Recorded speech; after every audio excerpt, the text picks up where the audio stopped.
Second year पहला पढ़ा था, हमने पहली वीडियो में पढ़ा था कपास कि कपास क्या होता है और उसका कपास का निर्माण किस प्रकार होता है। आज पढ़ रहे हैं कपास की प्रमुख विशेषताएं। कपास की प्रमुख विशेषताएं को दो भागों में विभाजित किया गया है, भौतिक विशेषताएं और रासायनिक विशेषताओं के अंतर्गत।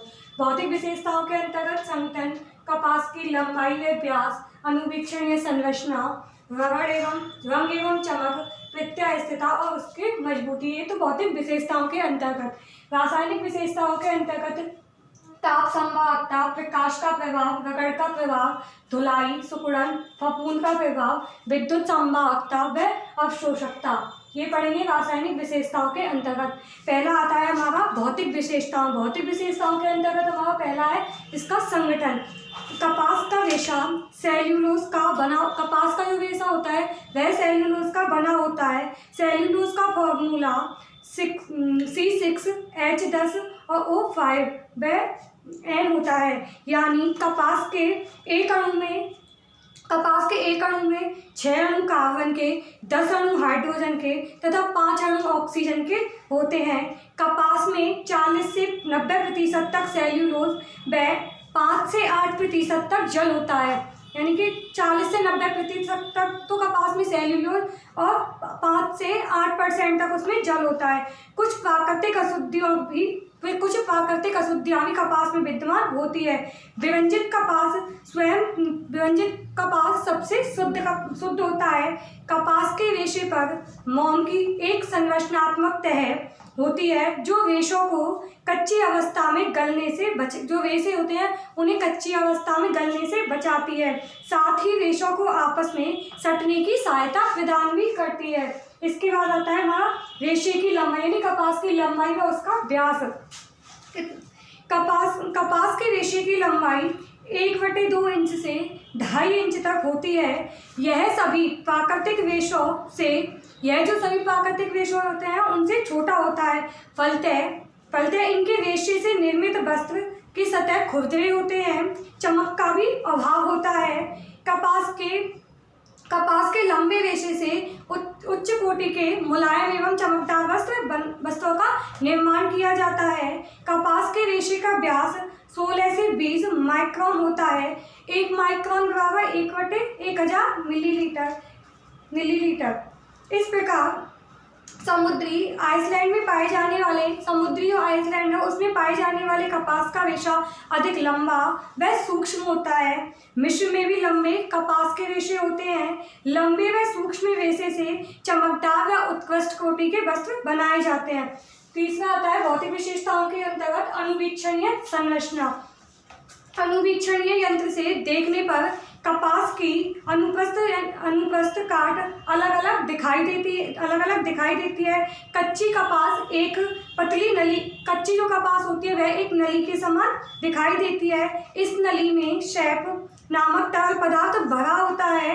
कपास के पकने के पश्चात तरल जो शैप होता है वह सूख करके सिकुड़ जाता है, वह रेशा चपटा हो जाता है। अतः ऐसे ऐंठन या घुमाव अर्थात व्यावृत परिवलन पड़ जाते हैं। इन परिवलनों की संख्या जिस रेशे से जितनी अधिक होती है उसकी मजबूती भी उतनी ही अधिक होती है। प्रति इंच रेशे में 200 से 400 तक परिवलन होता है। इसके बाद आता है भौतिक विशेषताओं के अंतर्गत रंग और चमक। कच्ची अवस्था में इसके रेशे भूरे रंग के होते हैं क्योंकि इनमें नाइट्रोजन उपस्थित होते हैं। पकने के पश्चात ये रेशे सफेद रंग के हो जाते हैं। सभी प्राकृतिक जो रेशे होते हैं उनमें कपास का रेशा ही सफेद होता है, परंतु कई बार धूप आदि के कारण इनके रेशे पीले भी दिखाई देते हैं। कपास के रेशे में प्राकृतिक चमक नहीं होती, जिसके कारण इनसे बने वस्त्र मलिन एवं मंद रूप के होते हैं और कृत्रिम विधि से मॉइस्चराइजिंग प्रक्रिया के द्वारा इनमें चमक लाई जाती है। अतः मॉइस्चराइजिंग सूती वस्त्रों में रेशम के समान चमक ला देता है। इसके बाद आता है भौतिक विशेषताओं के अंतर्गत प्रत्यय स्कंदता। कपास के रेशे में प्रत्यय स्कंदता के गुणों का सख्त अभाव होता है, इसलिए इसका आकार निश्चित रहता है। अतः इसे खींचकर फैला नहीं सकते। वस्त्र पर सलवटें पड़ जाने पर वह उस बनी ही रहती है, परंतु इस्त्री करके इन सलवटों को दूर किया जा सकता है। फिर आता है मजबूती एवं दृढ़ता। भौतिक विशेषताओं के अंतर्गत हमारा मजबूती और दृढ़ता। सभी प्राकृतिक रेशों में कपास का रेशा बहुत छोटा होते हुए भी काफ़ी मजबूत, यानी कपास का रेशा छोटा होते हुए भी काफ़ी मजबूत एवं शक्तिशाली होता है। इससे बने वस्त्र काफ़ी मजबूत एवं कपास से जो बने वस्त्र होते हैं काफ़ी मजबूत एवं टिकाऊ होते हैं। गीले होने पर इनकी मजबूती 30% तक बढ़ जाती है। अतः इन्हें आसानी से बेहिचक एवं निर्भर होकर बार बार रगड़कर धोया जा सकता है। कपास का रेशा होता है, उन्हें बार बार रगड़कर धोया जा सकता है। कपास के रेशे में मजबूती, परिवलन या इसमें ऐंठन जो प्राकृतिक रूप से विद्यमान होती है का कारण होता है।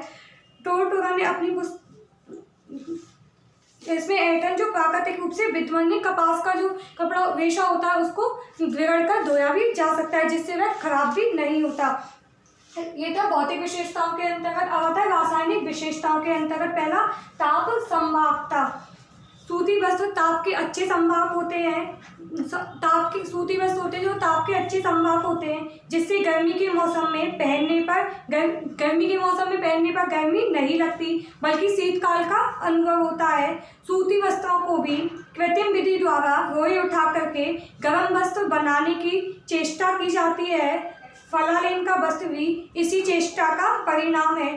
सूती वस्त्र होता है उसमें ताप सहन करने की क्षमता होती है, क्षमता अधिक होती है। सूती वस्त्र होता है उसमें ताप सहन करने की क्षमता अधिक होती है। अतः इसे उबलते पानी में डाल करके धोया अथवा विसंक्रमित किया जा सकता है, यानी गर्म पानी में इसे धोया व विसंक्रमित किया जा सकता है। और उच्च ताप पर इस्त्री भी की जा सकती है, जिससे इस पर पड़ी सलवटें दूर हो जाती है। सेकंड आता है रासायनिक विशेषताओं के अंतर्गत प्रकाश का प्रभाव। निरंतर सूर्य के प्रकाश में रखने से सूती वस्त्र कमजोर होकर निर्बल हो जाता है, वह इसका रंग भी पीला हो जाता है। इसका स्पष्ट उदाहरण दरवाजे व खिड़की के पर्दे हैं, जिस पर अधिक धूप पड़ती है। अत्यधिक धूप पड़ने से जो सफ़ेद रंग है वह पीले व रंगीन वह फीके हो जाते हैं। अत्यधिक सूर्य के प्रकाश में काफ़ी दिन तक पड़े रहने से सूती वस्त्र सड़ गल जाता है।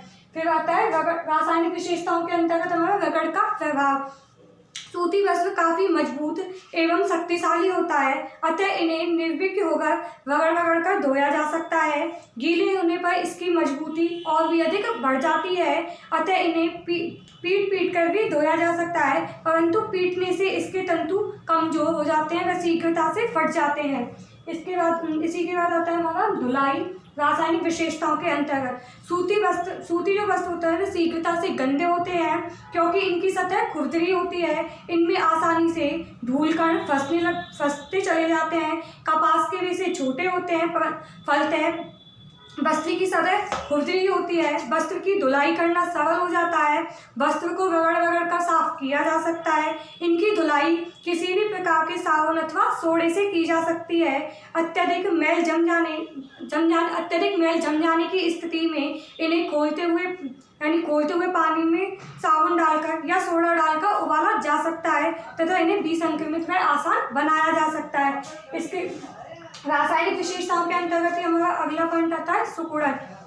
सूती वस्त्र होता है वह शीघ्रता से सिकुड़ जाता है। हालांकि इनके रेशे में सिकुड़न क्षमता विद्यमान नहीं होती, फिर भी वस्त्र निर्माण प्रक्रिया में खिंचाव, तनाव एवं परिसज्जा के अभाव के कारण सूती वस्त्र सिकुड़ते हैं। इसके बाद आता है कीट एवं फफूंद का प्रभाव। रासायनिक विशेषताओं के अंतर्गत सूती वस्त्रों पर जीवाणु एवं कीटाणुओं का प्रभाव नहीं पड़ता, परंतु फफूंदी का जो प्रभाव है वह शीघ्रता से पड़ता है। फफूंदी सूती वस्त्रों को क्षतिग्रस्त कर उनका नाश कर देती है। बरसात के दिनों में अगर सूती वस्त्रों में स्टार्च डालकर नमीयुक्त जगह पर रख दिया जाता है तो उसमें गंधास आने लग जाती है, वस्त्र चित्तीदार हो जाता है तथा सड़ गल जाते हैं। इसके बाद आता है हमारा रासायनिक विशेषताओं के अंतर्गत विद्युत संवाहकता। कपास के रेशे विद्युत के अच्छे संवाहक होते हैं। इन पर कभी भी स्थैनिक विद्युत प्रवाह निर्मित नहीं होती। इस कारण ये वस्त्र पहनने में आरामदायक होते हैं और शरीर को सुख पहुंचाते हैं। इसके बाद रासायनिक विशेषताओं के अंतर्गत अगला पॉइंट है हमारा अवशोषकता। कपास के रेशे में आर्द्रता अवशोषक क्षमता अधिक होती है।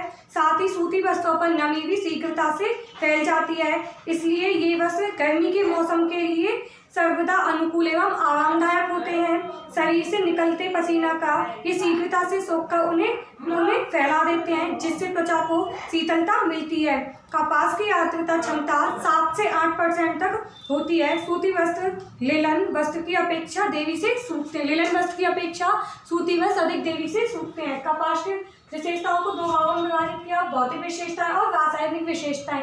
भौतिक विशेषताओं के अंतर्गत संगठन, जैसे कि लंबाई व उसका व्यास, अनुवीक्षणीय संरचना, रंग एवं चमक, प्रत्यास्कंदता और मजबूती था भौतिक विशेषताओं के अंतर्गत। रासायनिक विशेषताओं के अंतर्गत ताप संवाहकता, प्रकाश का प्रभाव, रबड़ का प्रभाव, धुलाई, सिकुड़न, फफूंदी का प्रभाव, विद्युत संवाहकता, अवशोषकता।